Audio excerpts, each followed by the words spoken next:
A mic in my hand and a fire in my chest.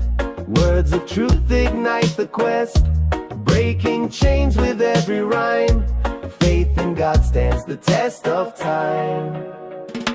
Miller's Mayhem mic, shining bright, spreading truth and casting light, defeating darkness with a holy roar. Faith the shield and love the core.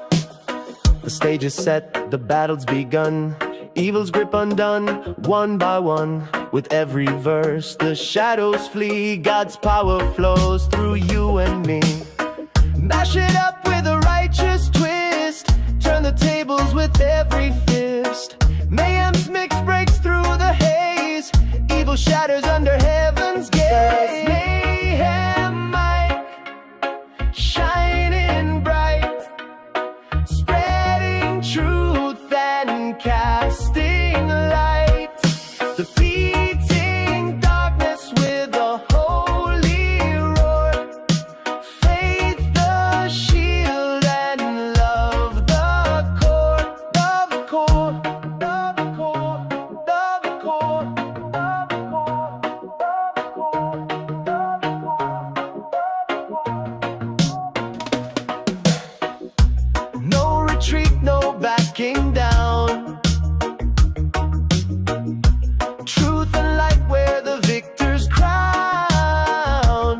Evil trembles as the anthem flies. The mic becomes the sword that never dies. Miller's Mayhem mic, shining bright, spreading truth and casting light, defeating darkness with a holy roar. Faith the shield and love the core.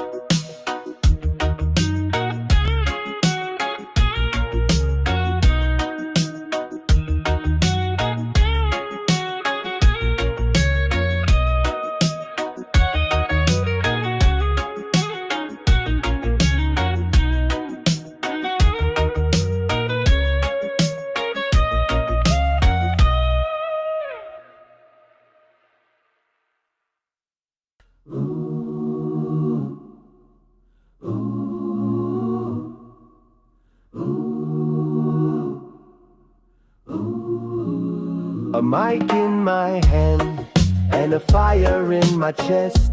Words of truth ignite the quest, breaking chains with every rhyme.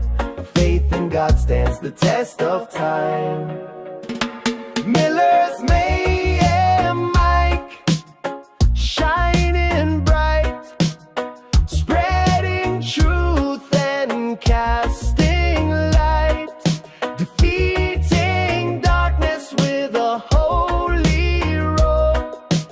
Faith the shield and love the core.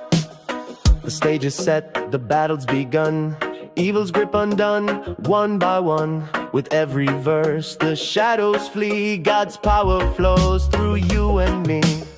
Mash it up with a righteous twist, turn the tables with every fist. Mayhem's mix breaks through the haze, evil shatters under heaven's gaze. Mayhem mic, shining bright, spreading truth and casting light, defeating darkness with a holy roar. Faith the shield and love the core. Love the core, love the core, love the core, love the core, love the core, love the core. No retreat, no backing down. Truth and light where the victor's crown. Evil trembles.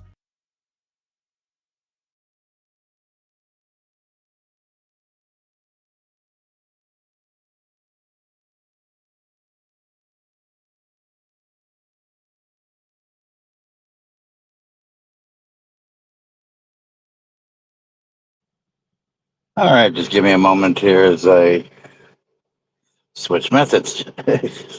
Just a little bit of a moment here.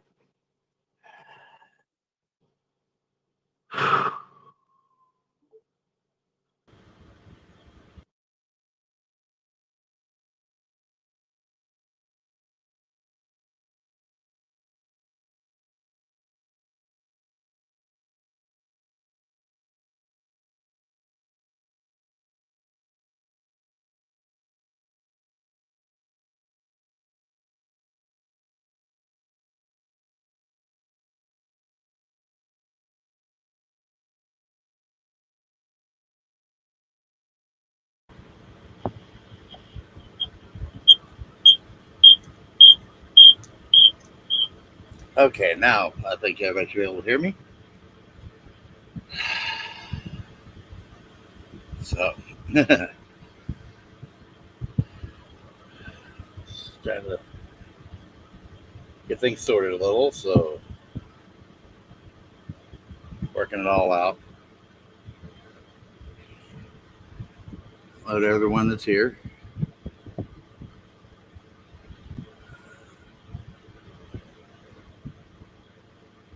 Okay, weird. There's only one of me, not two.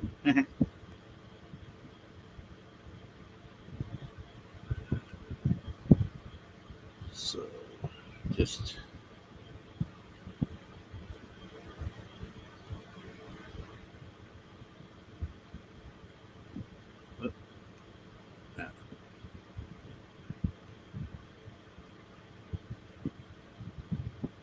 there. That should hopefully work out a little bit.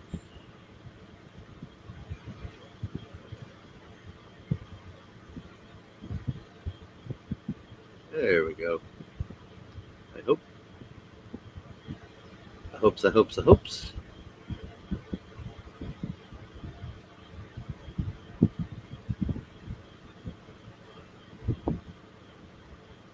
right.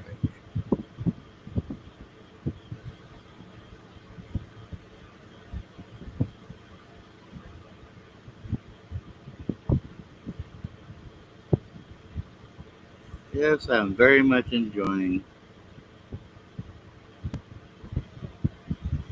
the scooter.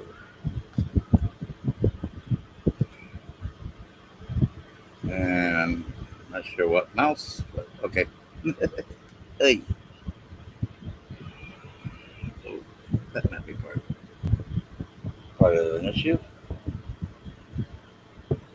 There we go. This might work a little better. There we go.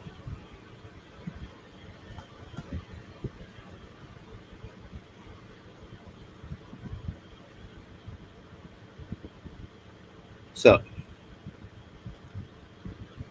I'm still trying to make sure everything's working okay.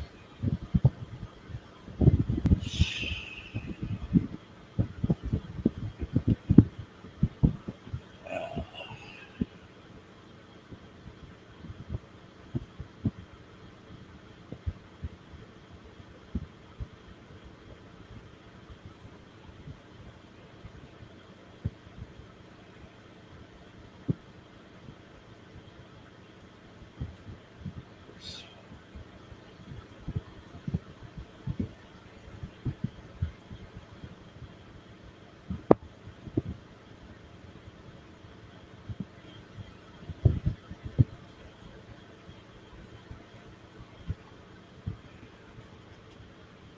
Now,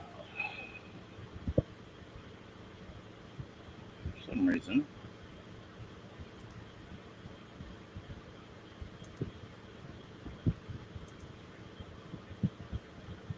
I'm not seeing.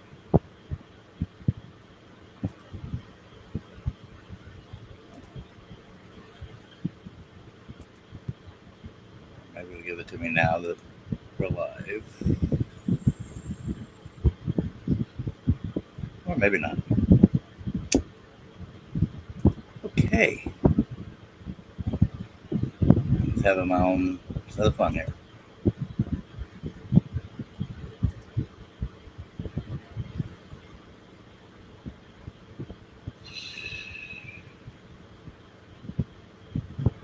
sure about what Miles Daniel, but it might have been. I think I might. Yeah. Okay. Probably over trying to adjust the previous scene on Restream. Uh, they're trying to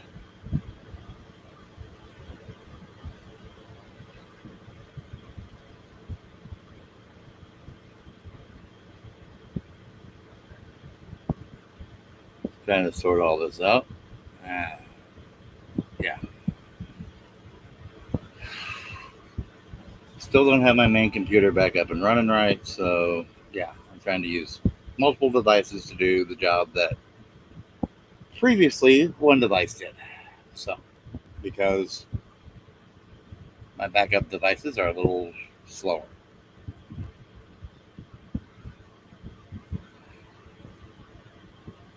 But yeah, today, well, I'm not currently in shiny torture cuffs. I mean, shiny bracelets, or even somebody's colored ones, colored or fuzzy ones. So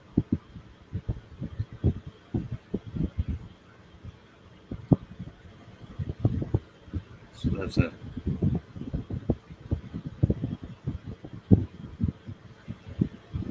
okay. Seeing what I can and cannot do.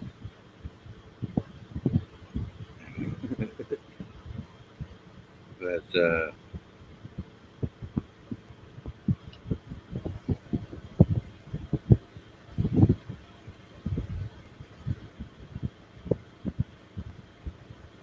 yeah.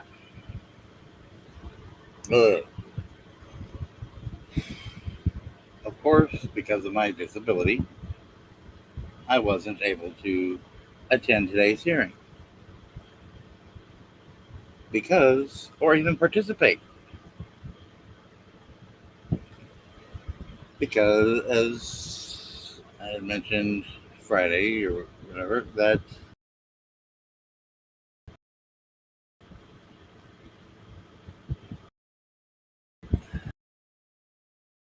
the judge or so or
Okay, no wonder y'all couldn't hear me.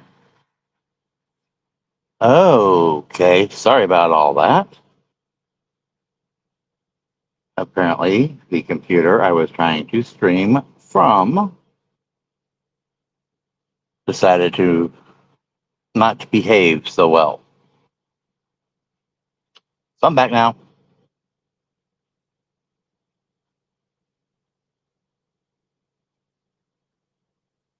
Okay. Or I hope I am.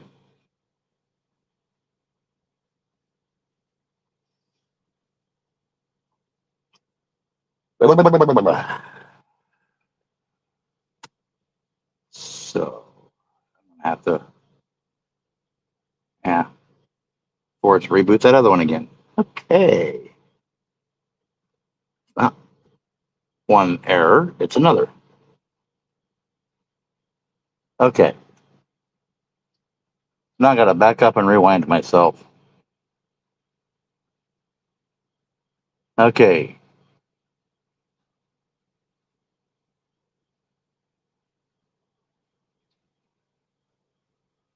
The judge in their the presider in their infinite wisdom decided. Still can't hear me?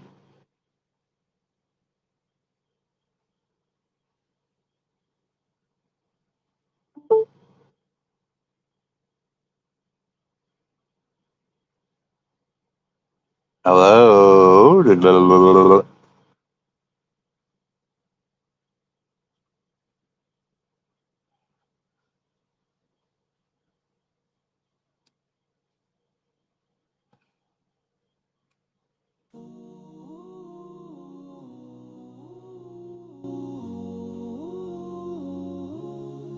I'll give you some music for a second here.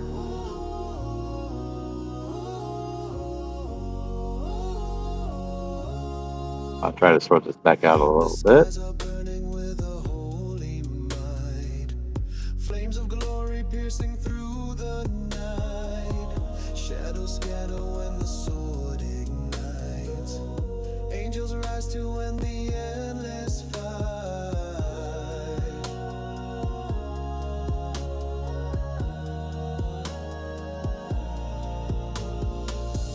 Thunder rolls as the heavens divide. No, I have my own faults too, Daniel.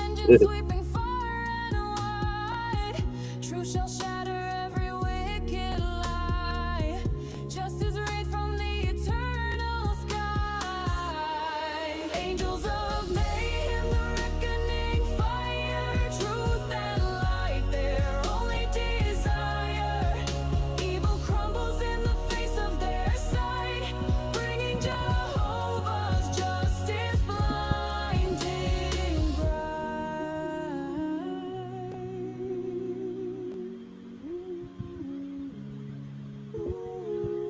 Demons tremble in their darkened lairs. Chains are breaking under righteous prayers. The song of battle fills the burning air. Hopefully I can be heard a little better No now. shadow stands when the angels dare.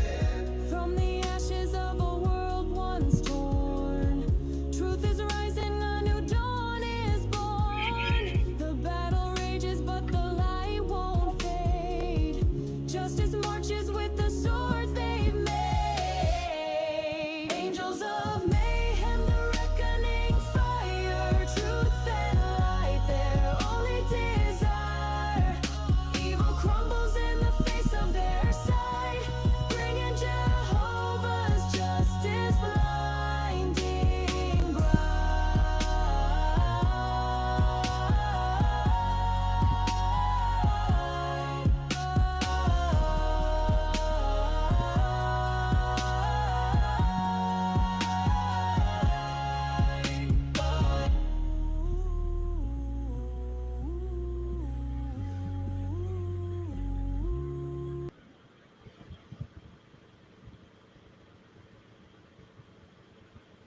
Okay. Back up, rewind, reset a little. Okay. Oh boy. So, actually, let me start it over a different way. I've been learning, thanks to some other channels I go to, a lot about ADA, Title II rights.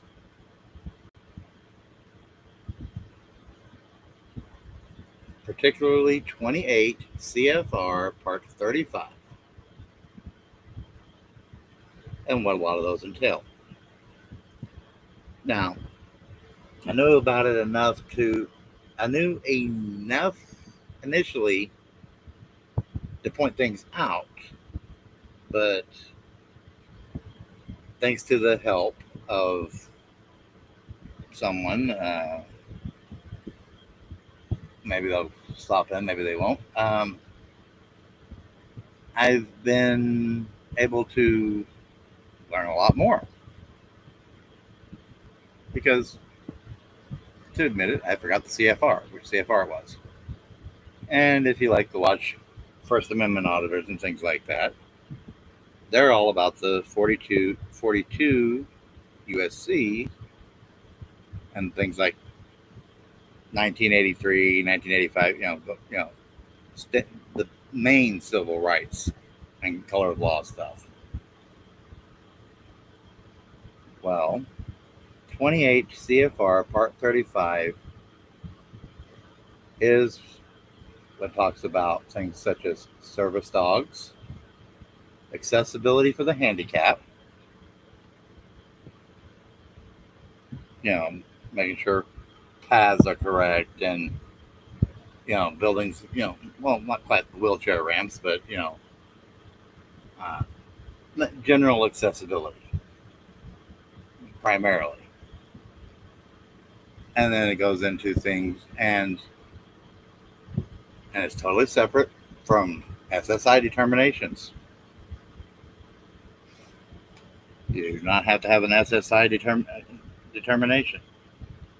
One of the things is if you have a handicap placard, that is proof enough of a disability.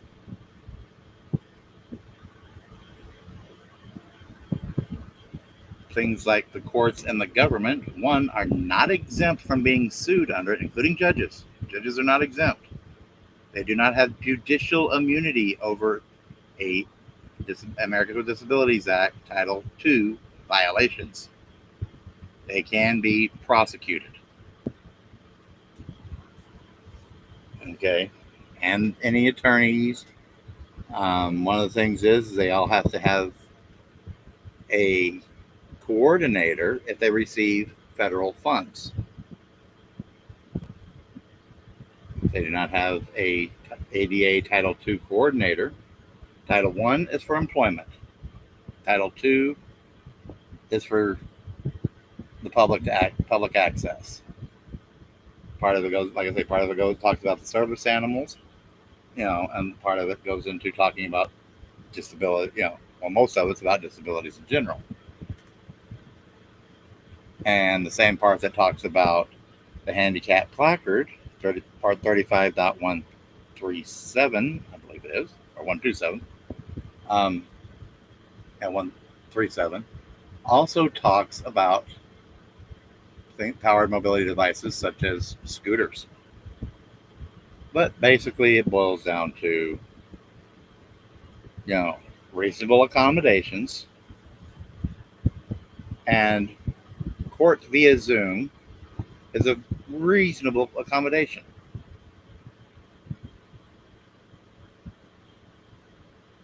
And basically, they cannot really deny a reasonable accommodation. Now, do I have to show up and, drive up with a handicap placard, park outside, and demand they provide me a wheelchair? No.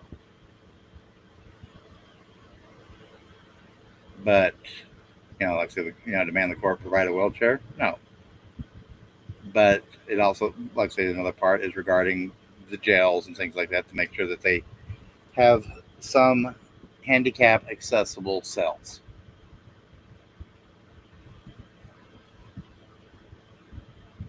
jail cells, things like that. So, stating all that, the court has been denying. Oh, and it's unlawful for them to coerce or retaliate or intimidate a disabled person. They can't retaliate against. But one of the things that this family court has been doing is removing my access, like taking me from Zoom where I could hear everything in the courtroom, and punishing me by putting me on phone or demanding me in person.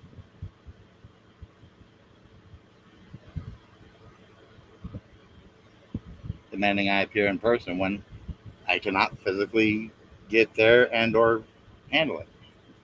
It's a nice scooter and all. I got what was available. I did not get the upgraded batteries.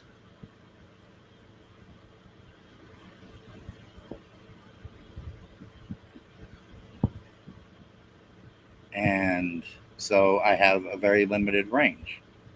Unfortunately, going to the court, if say everything was hunky dory, and I could get my scooter and me into all the way up into the courtroom. And I'll answer your question here in a second, Sienna. Say everything was hunky dory, and I can get my scooter and me into the building, into the courtroom. Well, there's a slight problem. Where I am at with my scooter, to get there, just to get there and return, is outside the range of my scooter with my weight.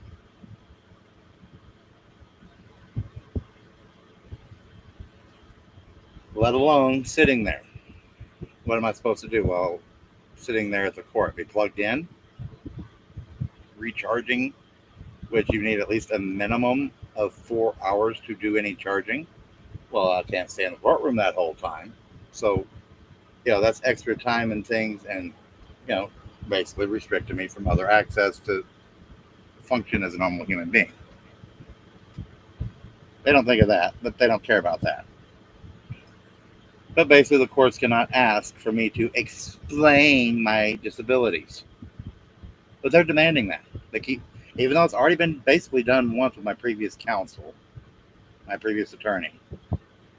They're trying to basically have me redo it with my new attorney. Which is harassing and intimidation, coercion, trying to get me to comply. Now, I knew that today, although it was supposed to be reviewing what happened on, reviewing the kidnapping order of the court and the veracity and facts of that matter, the truth and facts of the matter, I knew that because, basically the interview video that was available publicly on my channel, they apparently took huge issue with and wanted it pulled down immediately for the baseless accusations. Not that it would affect anything with the court. Not that it would affect anything with fair judicial process. Actually, I should have, and I was given 24 hours to remove it, or I definitely wouldn't be allowed to. I would be forced to try to appear in person again at the next hearing, which was supposed to be today's hearing, which is scheduled for now my daughter's birthday on June 9th, on her 13th birthday.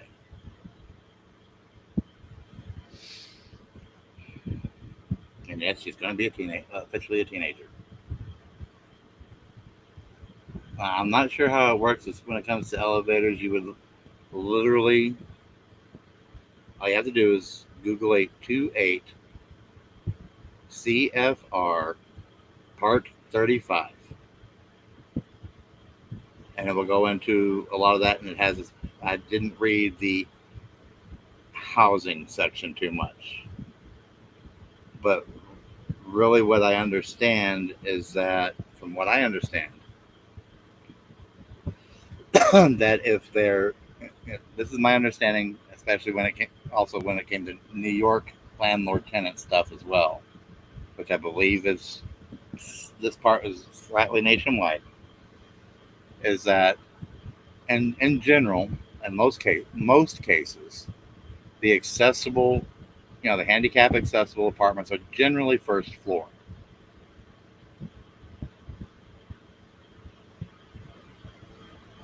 If the accessible, if the accessible uh, apartments or motel rooms, whatnot, are on basically second floor or higher, above the ground, above ground floor,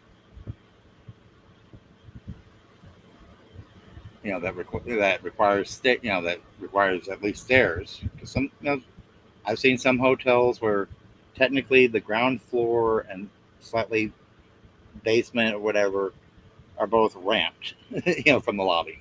I've seen some of them designed that way to where they have basically two floors that are wheelchair accessible. Uh, one up a little bit, one down a little bit. But if stairs are, if they have stairs, then yeah, an elevator is required at least for uh, accessibility, and it must be maintained, functioning and in proper order. You can't turn around and have people sitting on the, say, 18th floor of a building, and they're wheelchair bound, and they can't get around without a wheelchair, and basically are stuck there unless a firefighter takes them out of the building using stair chairs. Um, and in some cases, even in some courthouses and other public government buildings, sometimes the only people that are allowed to access the elevator via a key, a security key or card, are those that are handicapped. General general ambulatory public cannot. Can if you don't have a problem, you can take the stairs. I've seen that done, especially when there's one old elevator and its capacity is minimal. And that's another thing, elevator capacities. Because, for example, my power scooter, besides being huge, also weighs almost 400 pounds. Combine that with me, another 400 pounds, that's 800 pounds. Well, while a lot of newer, larger elevators can handle that weight, no issue, I have seen some elevators where the maximum weight capacity is like 1,500 pounds, 12 to 1,500 pounds. So basically, you get me and one other person, and that's similarly situated, and we're going to break the elevator. And of course, it also doesn't, and what I was talking about with the court, it also doesn't include the time sitting in the courtroom, the hour and a half it would take minimum to travel to the court and travel back with all of my with all of my disabilities, such as vertigo, balance, lymphedema, the swelling. At least when I'm home, I can prop my feet up. I can, as soon as court's over, I can, just go a few feet and lay down and put my feet up, reduce the swelling. COPD, I'm not having to exert myself as much as I would have to do all that.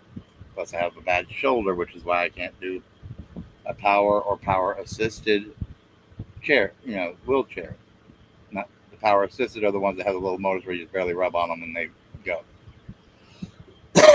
But they're the size of most standard wheelchairs, and can be pretty expensive. More expensive than my scooter.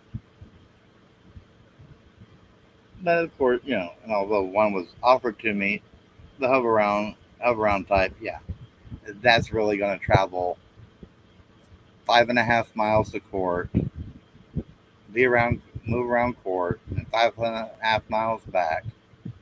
Yeah.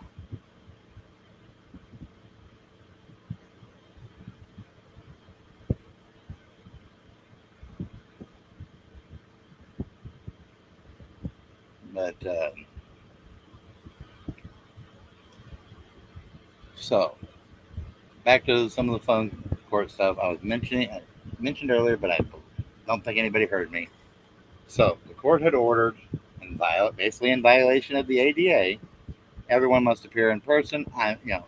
Basically retaliating at me for me recording an interview with CPS, which is guaranteed to me by state law.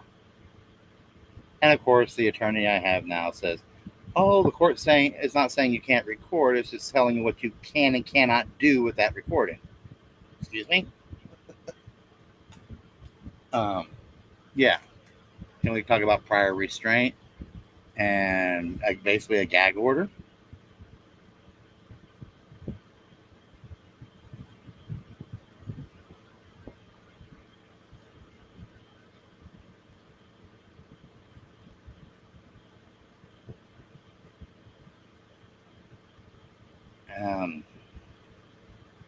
I'll go back to that here in just a minute. I'm trying to get back on my track for a second. I apologize. Hold that thought. But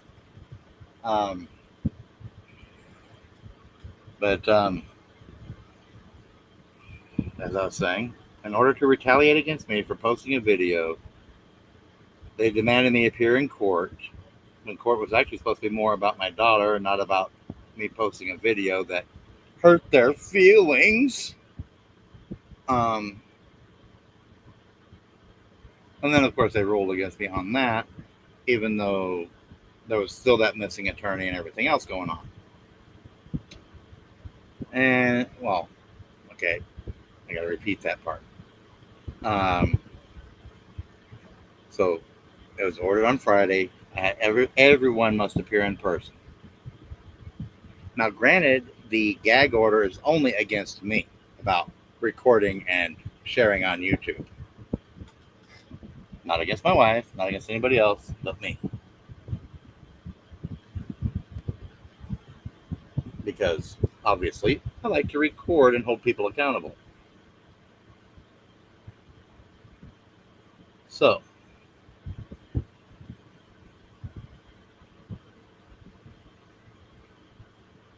they don't like accountability, but so the gag order was put into place. Then comes this morning, one of the attorneys apparently had gotten into a motor vehicle accident. Allegedly had gotten into a motor vehicle accident and was unable to appear in court in person. But couldn't come in via Zoom because of the order. And of course, they just hated me so much they couldn't rescind the order.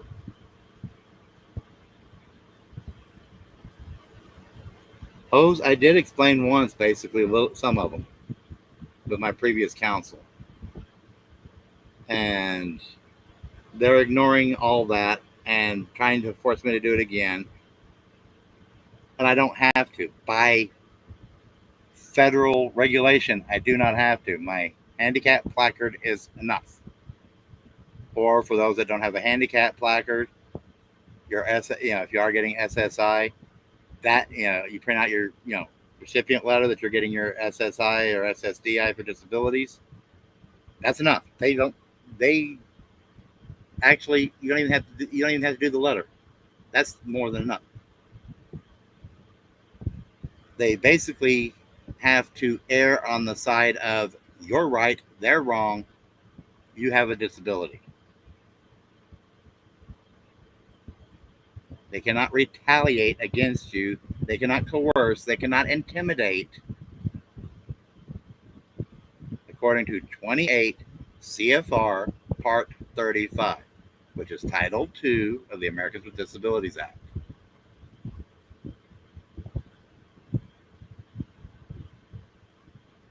The Title I part involves employers. Title II involves accessibility and access. Title I is where employers can't discriminate against you based can't discriminate based upon disabilities in general. I mean, yeah, you're not going to have someone that's wheelchair bound, doing construction, doing rivets up on a high rise. I mean, within reason, but you can't have them working you can still have them working dispatch or on the ground, safety coordinator or something.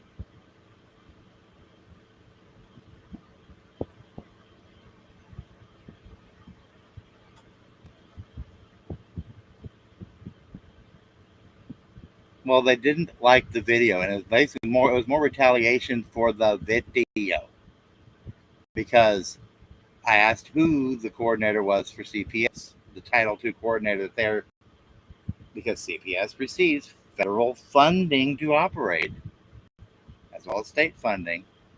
They have to have an Americans with Disability Act Title II coordinator to make sure that they do not violate 28 CFR Part 35. Now, Part 35.130 of that states that no one is immune from prosecution. Meaning, if you know anything, called the qualified immunity that cops get, the judicial immunity that judges enjoy, no, they are not immune from it. They do not have immunity from the Americans with Disabilities Act, from 28 CFR Part 35. Because it mentions government facilities, it mentions police stations and jails and the police and how they're supposed to handle it, and they're supposed to have a coordinator as well. The cities, and like I say, one of the parts involves like theaters and venues that they have, seating, and that even the ticket counter must, have an accessible, a way for those with disabilities to be able to access purchasing tickets to events. Allowing people with disabilities to live normal everyday lives, or as close to as as reasonably possible.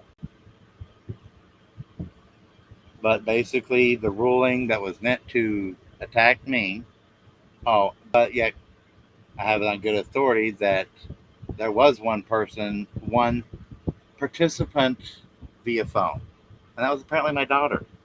She was not physically there in person. Interesting.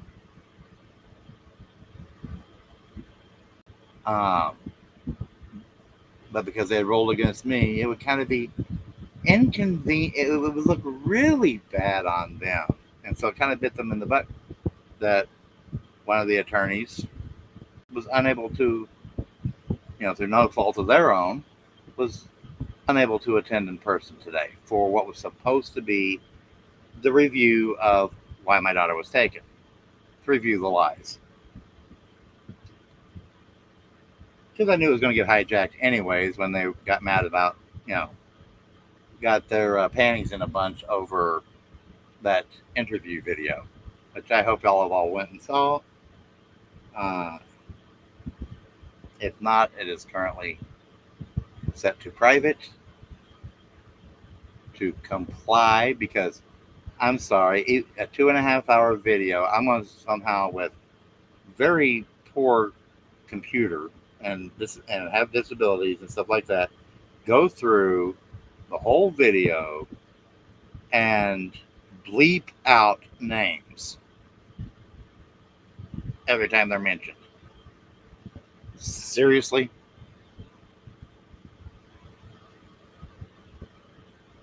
So effectively, it was pull the video. I mean, I could technically leave the video up, but if I don't leave but if I didn't pull the video down within 24 hours, I was pretty much guaranteed not to be able to be at the next, be able to attend virtually. I'm still not guaranteed. Can y'all still hear me?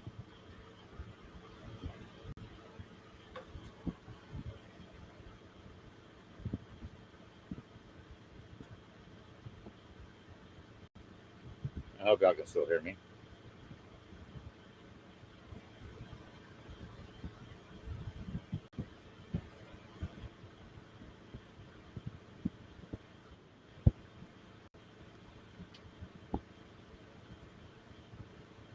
Doggone it. I think it happened again. Nope. I'm still there. Okay. Everybody still able to hear me? Fine. Give me a 1 if you can hear, if the hearing is fine. Okay.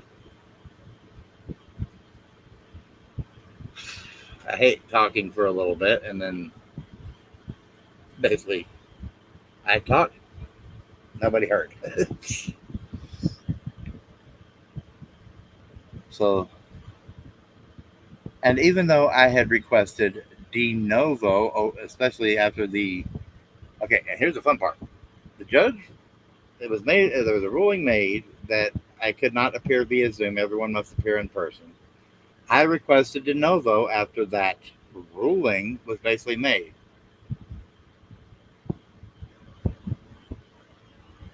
Today in court, when it was basically brought up, because the de novo would have blocked them from attempting to enforce, unconstitutional orders. They turned around and tried to say that, oh, there's been no ruling. There's been no ruling that you can request a de novo for.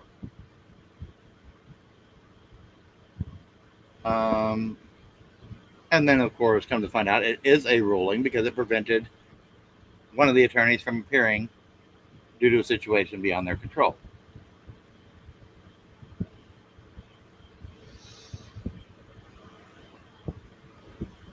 Yeah.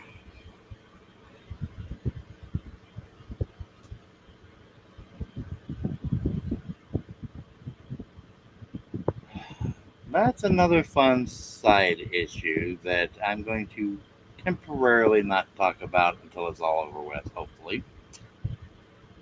Or at least I'll wait a week before talking about some of that. But I'll just say she is doing slightly better. We have been able to communicate with her.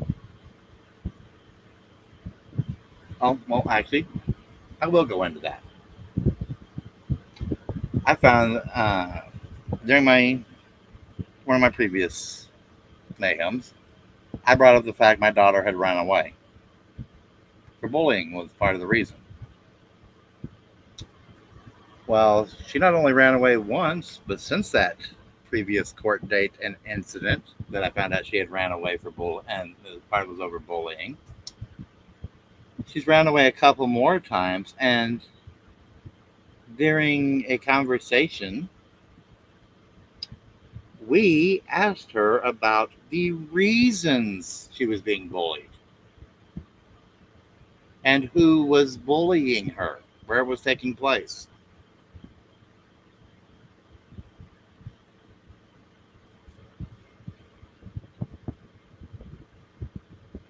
And you know what?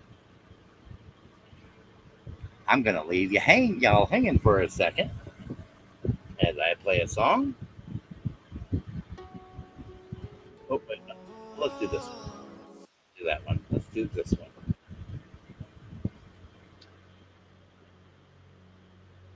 Because it's appropriate with the top.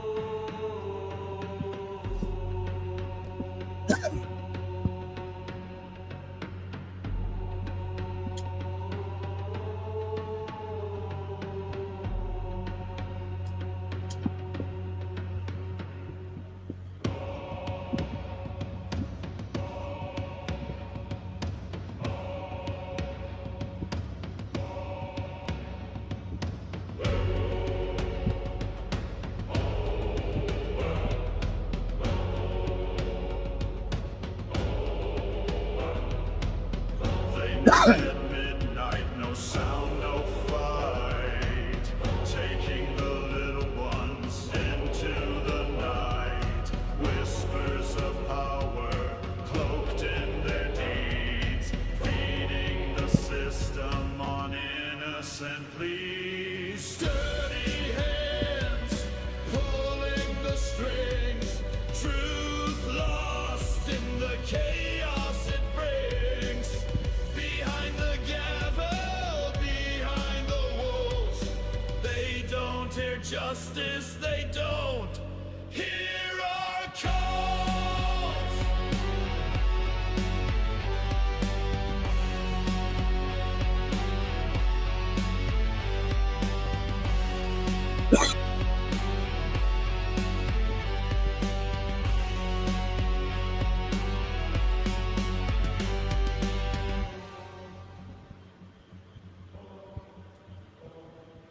Low cloak of darkness shields their crime. Families shattered in the dead of time.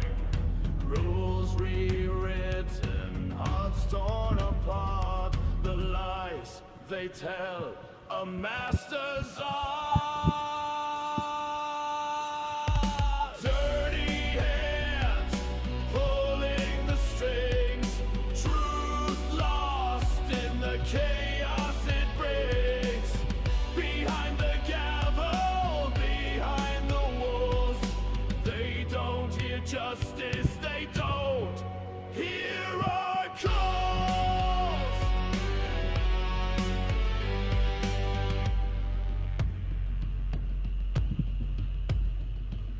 Courtrooms echo with twisted games.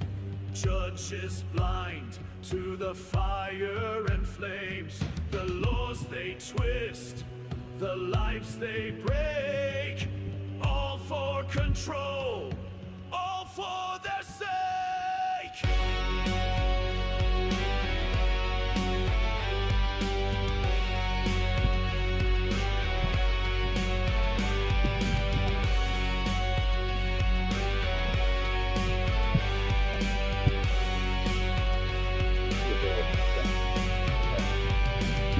They scribble verdicts on crumpled dreams.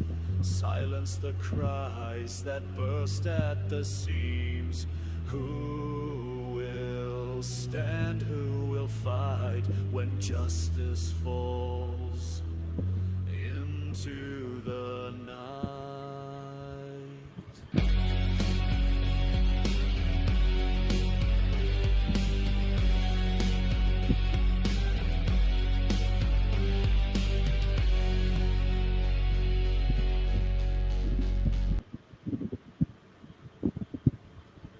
Okay.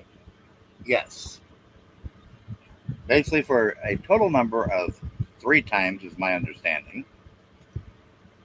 The facility she's at now, plus I believe at least one prior facility that they had her placed at.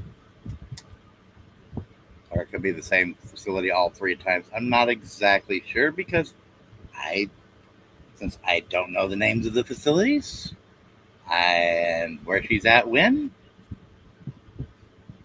yeah, I can't do a whole heck of a lot. So, the reasons for her bullying and whom has been bullying her. Well, I have pretty much the whom was told to me off the one that'll go last here. She was being bullied because of her size. She's a big girl. We're big people. Okay. She was bullied for her speech.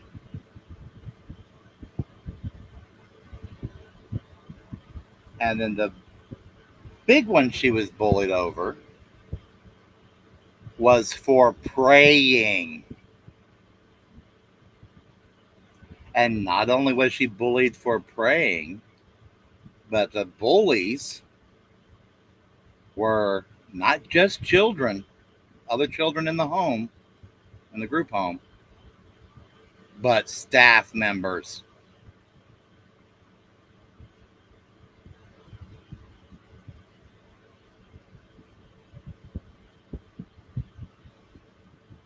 So that's why she ran away.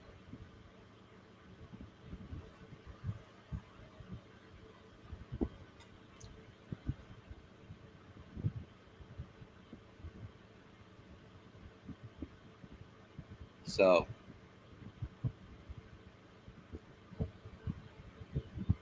now, knowing that she has done the runaway thing, they tried more or less to entrap me with a sneaky trick. One, they never did put mine and my wife's phone numbers on the books for her to be able to call us. So, but luckily, I've had the same phone number since before my daughter could talk. So it was pretty much memorized, just like my ham radio call sign and a few other ham radio call signs that I talked to regular back in New York are pretty much in her memory for at least another 10, 15 years minimum. Okay.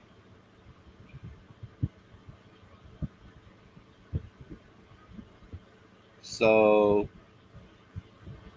last week, now there was some, okay, during a previous stream, I mentioned that, yes, it was obviously known, everyone saw it on my page, on my YouTube channel, that I was going to be releasing to the public that interview video that is now the video of contention. They didn't say nothing about the other one that was blurred that proved someone lied, conveniently, because they basically had nothing to go on with that. But that interview video, which they lied about some of the details of it in court, and my wife had to basically object to their lying, including the worker that was the one that's part of the interview. But anyways, so knowing that video was going to drop and become public, all last week, that worker that did the interview, who was also the one that was supposed to be arranging our visitations, virtual, in person, whatever, conveniently went on leave. Placed on vacation, I don't know, without a FOIA request.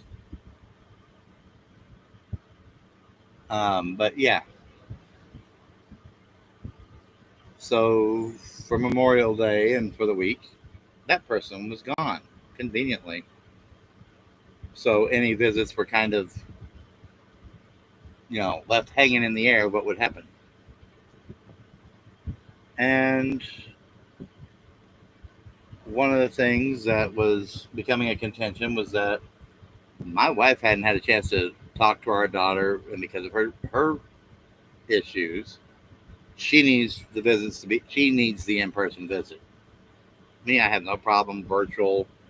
15 minutes. I'm good. You know, I'm a male. I'm dad. That's the way dads are. Okay, that's the way we've always been through time. You know, without because otherwise, I mean, yeah, it's one thing sitting here and talking with with your child in person at home, but when you have restrictions on things, you have to be very careful of what you say. Yeah, that's not a whole. For dads, it's just a matter of presence. Being present, letting your child know you love them and that you're here for them as best you can be, and that you're, in our case, fighting for them. I can't talk about the court case really, or any details, go into details about the court case or anything like that. But anyways, knowing she had ran away, randomly I got a call Memorial Day evening.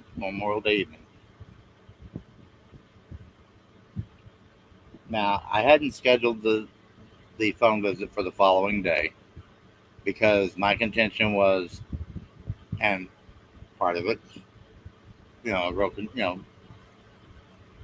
my wife needed her visit first. She needed that was to be the priority. Her getting an in-person visit, being able to spend time with her child, and as a loving husband, as a loving father, you're going to look out for their well-being before your own. But I got this random call, come to find out, on the other end was my daughter, and it wasn't being supervised by CPS. It was being allegedly supervised by someone at the group home. But I didn't, I barely realized before I found out it was being supervised by someone at the group home. Knowing my daughter had already ran away before, knowing that she knows my cell phone number by heart, my first and foremost concern was, is she okay? Has she ran away again? Is she in a safe place? And work from there based upon the answers. She was apparently in the group home still, but she was really distraught.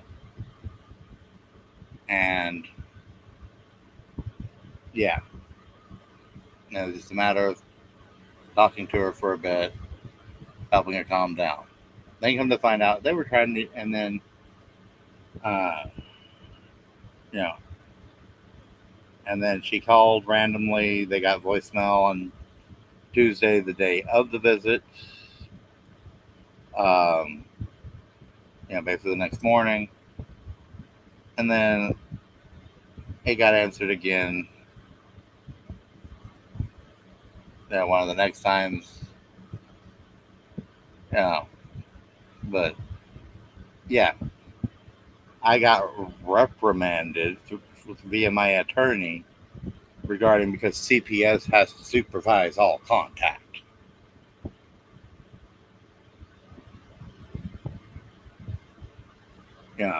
They have to schedule it and supervise it for whatever reason. But at that time, this is before I found out the reasons for the bullying, I kept telling her she needed to pray more. Because we had court upcoming, didn't know how it was going to go up, go down. But, I just knew that the games they've been playing, they were going to continue to play games to somehow hold on to our daughter longer. Because, of course, the more children they have in the system, especially that are already U.S. citizens, the more federal funding they receive.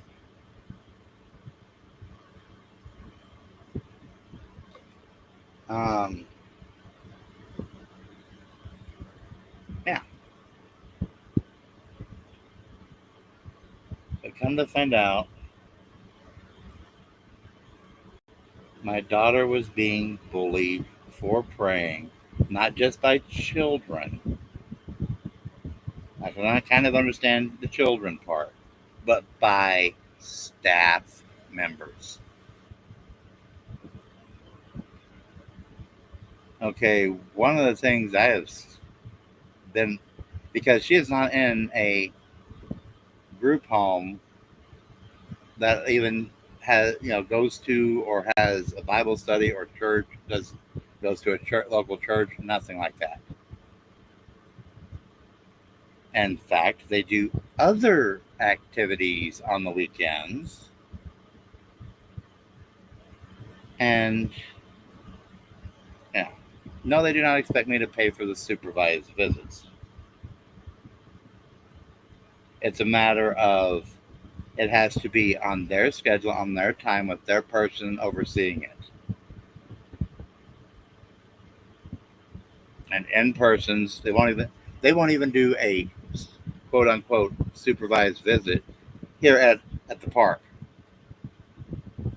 It has to be inside their facility. Now, when they had me on the very first visit virtually, I could tell there's no way on God's green earth I can get my scooter in in that room, and probably the hallway and the doors, because the way it's designed, it is not. You know, my mobility equipment is too big. That scooter that I got, I can go into places like Walmart and HEB and you know bigger locations with it, malls and things like that. But because of one being off road, two being designed for heavy people like myself, trying to basically drive it inside the front door and get around inside, say, a 7-Eleven or convenience store, no. I literally would have to park it outside, take the key, take my cane, go inside with a cane and basically one free hand and figure out how to grab everything I need inside the store.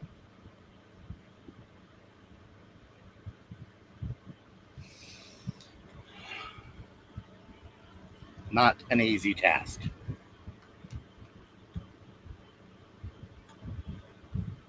No, I have not taken it to an HEB or Walmart yet, but unfortunately those are a little far away at the moment. It's mostly gotten to play outside, not inside. But yeah.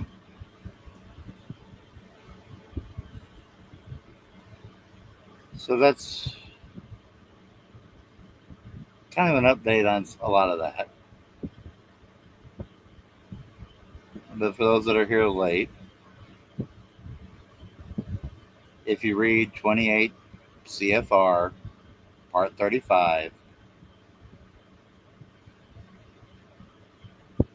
and go through, well, I have some of it written down here as a shortcut. Part 137, Part 35.137,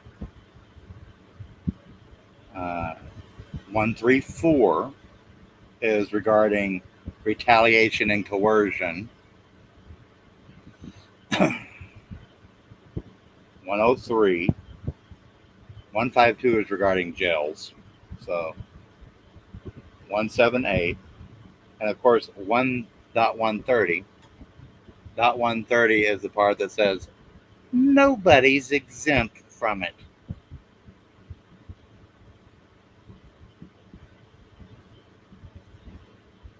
No, but 35.1, 28 CFR Part 35.130 means is nobody's exempt. You know how they've been arresting judges for harboring fugitives type stuff? Yeah. Judges can be arrested for violating the Americans with Disabilities Act. They're not exempt. And what was that one? 134, I believe it was. Yeah, 134. 35.134. Intimidation, coercion, retaliation. They're not allowed. They're not allowed to retaliate and intimidate me for my disabilities. Well, oh, you're disabled, so we can't. You have to come. You have to come in. Yeah, basically that's retaliation. Trying to force me in, even though I told them I cannot attend in person, and has said that from the very, very beginning. They have to, by that 28 CFR Part 35, have to accept my saying I'm disabled reasonably by law. And especially since they have seen that I'm big, they have seen that I'm about 400, almost 400 pounds. They have seen me walk with aids for very short distances.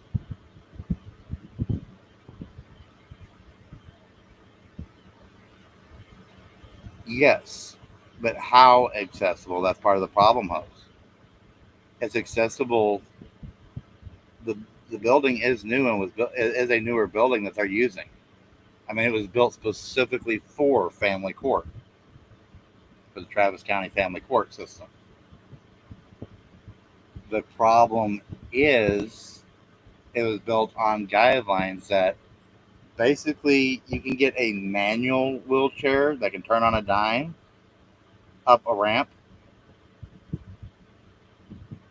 but and maybe a something like a hover round, but there's no way on God's green earth my big old scooter has the turning radius and is skinny enough to fit.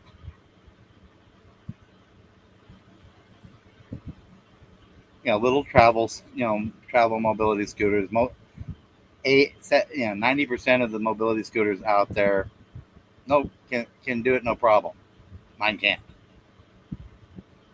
because I'm a big guy and there's very few options that are, one, somewhat off-road capable, and two, can handle my weight.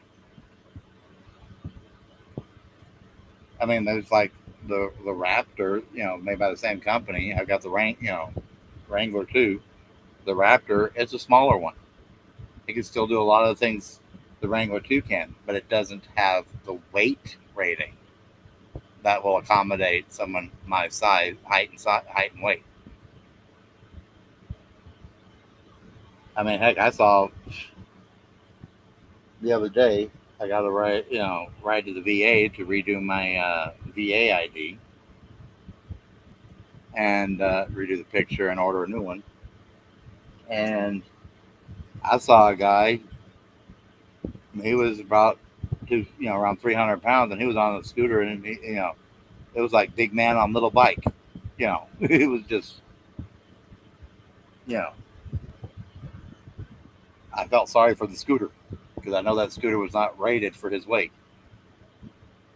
but he was using what was available to him because the VA, the VA isn't very helpful. Unfortunately, the manufacturers don't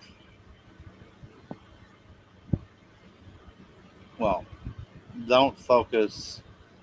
They're going to focus more where the market is. The market's for a lot of skinny people, older folks. They're they're gonna make them light. They're gonna make them, where you can fold them up and put them inside a suitcase and take on an airplane. They're gonna, that's where the market is. They can sell those all day, every day.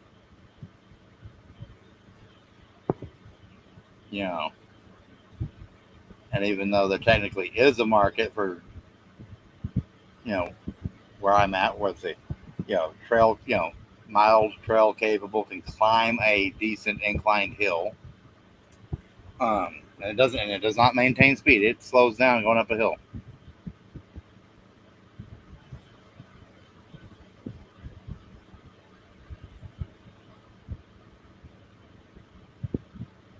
Basically, I would end up at the front door and then take my cane out and basically go through the magnetometer and probably pass out right there in the main lobby. That's how far I would get once I got there. Or even if I got a ride there, because I would, because I was able to read it, Hose. I was able to read it, and I knew what you meant.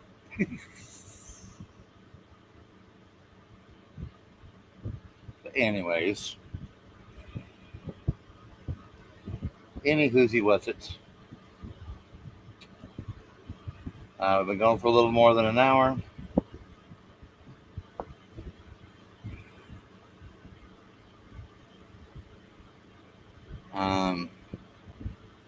I pretty much updated on what was going on my end. I don't have the shiny bracelets yet. I did hear that allegedly there might have been a failure to appear done, even though they rescheduled because somebody else wasn't there. So technically they shouldn't have, since they didn't hold the hearing, it shouldn't have really been a failure to appear. But we'll see what happens. So there is the possibility that I'll get to find out who the jail disability coordinator is. And that ought to be fun, because in jail, to make sure suicide watch and nobody makes shivs or weapons or anything like that. Well, how are they going to provide me with a CPAP?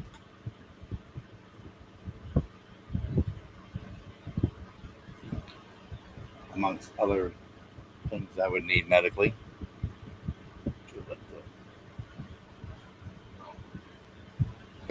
I forgot about something. Shut up. Okay.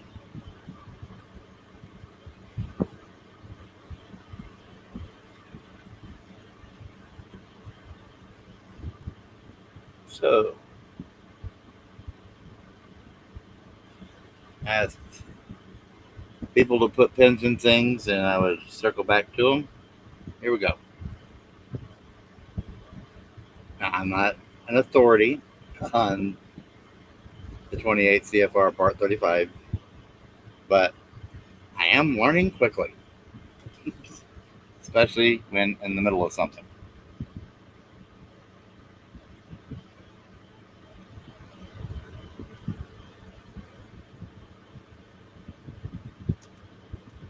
So,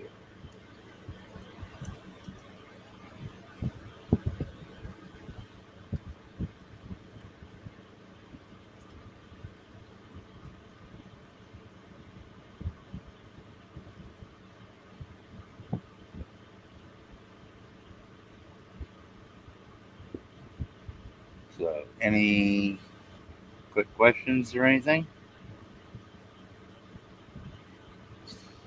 Anybody else hiding in the background? Hello. Come on in. I can almost guarantee some of the people watching my stream tonight are now. We're checking to see if I use their names or likenesses or images.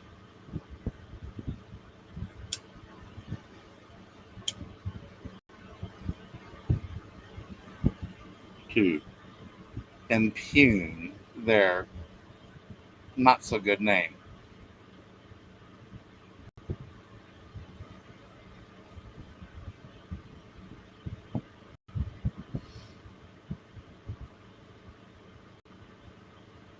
I know there's a delay.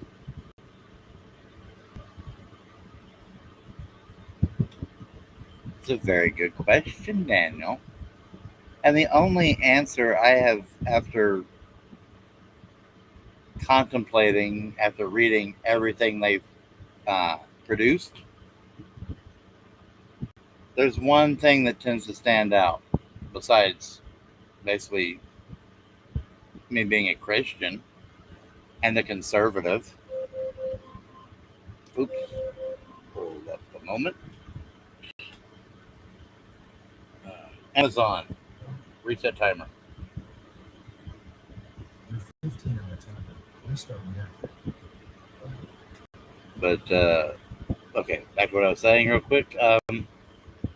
Is one, because we stood on our constitutional rights, did not bend over to their authority and said, no, we will not do what you want just because you think you have authority over us. And because of that, they got their feelings hurt because they think that their feelings is law because they work for the government, and therefore we must do what they say, as if they are our master and we are their slave. And that's another thing they tried to freaking pull. In the interview, we specifically said no, we would not do psychological evaluations. We didn't need them. Not for their purposes. That, and under Texas state law, it has to go to for psychological and mental, it has to go through a mental competency court to order it. Well, that same person who was conveniently on leave put in a referral for me and my wife to go have an evaluation done. One, if I'm going to get it done, if I need it done, I will go to the VA, which requires them to get a federal subpoena to get the records. Because that's another thing. We have the right to go to our own physician, seek our own care. We do not have to go to whom they provide, and then they pay for, therefore they get a biased result. Luckily, it didn't get pushed around today.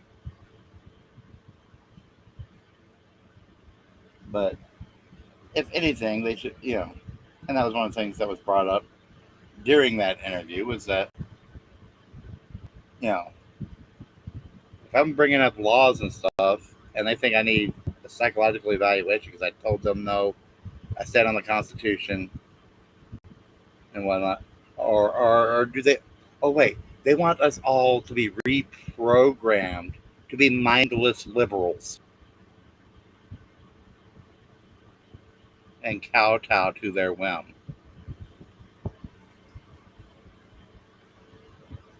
And another thing is other than one attorney and recently that one worker, but as far as the courtroom goes, every time in the courtroom, at this point, I'm last man standing. It's mostly a bunch of women. The judges are women. Are liberal women, like California liberal type women. The CPS person that's been putting in the lies is a California liberal type woman. Their attorney that they have representing their side of things is a California liberal type woman. The attorney for the court for the child, figure that one out, is not Stepford, nowhere near Stepford. but the primary casa for the casa, well, they call it casa, but basically it's for the court to look out for the court's interest of the child, basically, not the best interest of the child. Because if they did, our daughter would have already been home, especially over the prayer incident, or heck, even in the first runaway. Obviously, she's not safe in their care, but perfectly fine with us. Yeah, that is also a very California liberal woman. And my previous attorney behaved as such. My second attorney. My current attorney, I'll just say, in general, is not kind to men. Her everyday thoughts, I don't know about inside the courtroom and dealing with clients, but normal everyday, basically, a straight man is a sin in her eyes. My wife's current attorney is also female. Of course, my wife's female. The judge and associate judge are both female. So, yeah.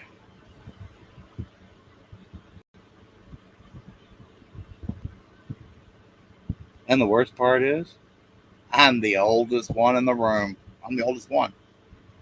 49, almost 50. And I'm the oldest person.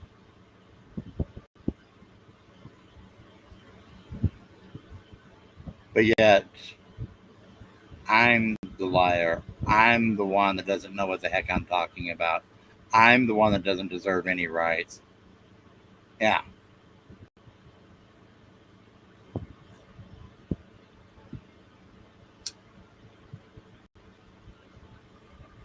I mean, granted, the other male normally involved, my daughter's attorney ad litem, you know, he's not super young, but he is younger than me.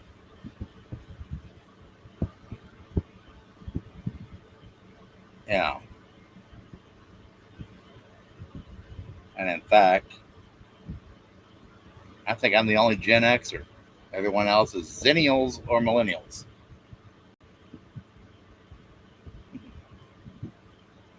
So, but I'm also very conservative. And like I said, the majority of these ones that are on the attack side of things, especially, are, well, I can pretty much guarantee they all voted for, with a big red D. Or excuse me, big blue D. Big blue D. In fact, the judges themselves both ran on the D ticket. D tickets.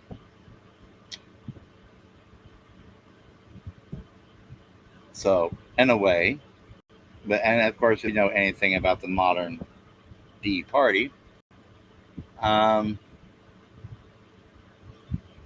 it's all about their feelings. And anyone who believes or thinks different and doesn't follow their line of thinking basically should be cast and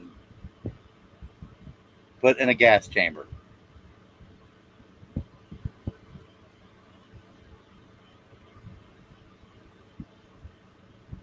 They should be put to death because they don't believe the way they do. And God forbid you have any inkling of knowing any part of the law. Oh my goodness, that is such an offense to them. So of course they didn't want to. So requesting the de novo, they were trying to find ways around it because, oh, God forbid, because it would require a different judge than the two that are already involved, that is more senior and possibly male, if I understand the structure of things set up there, to look at all their lack of evidence and lies with a fresh lens.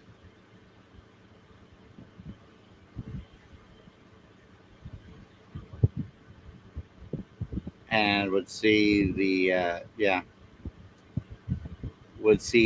bad behaviors. They can't have that. That would ruin their reputations. Oh wait.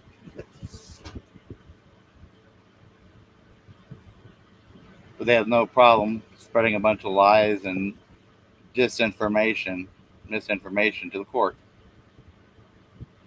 And the court accepting it, accepting the vague disinformation, and thinking that we're in California and following California laws and not Texas laws.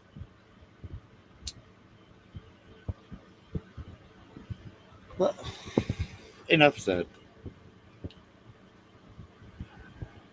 Enough said. Monday night.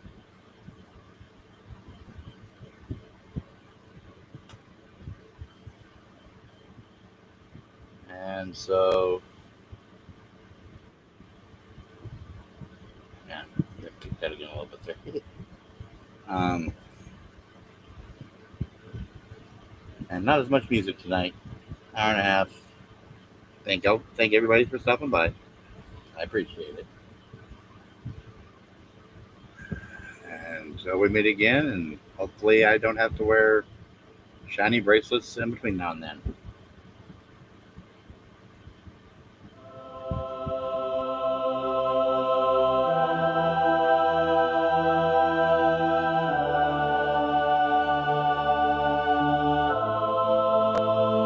Yeah. The mic is hot, the words take flight. Cut through the chaos, pierce the night.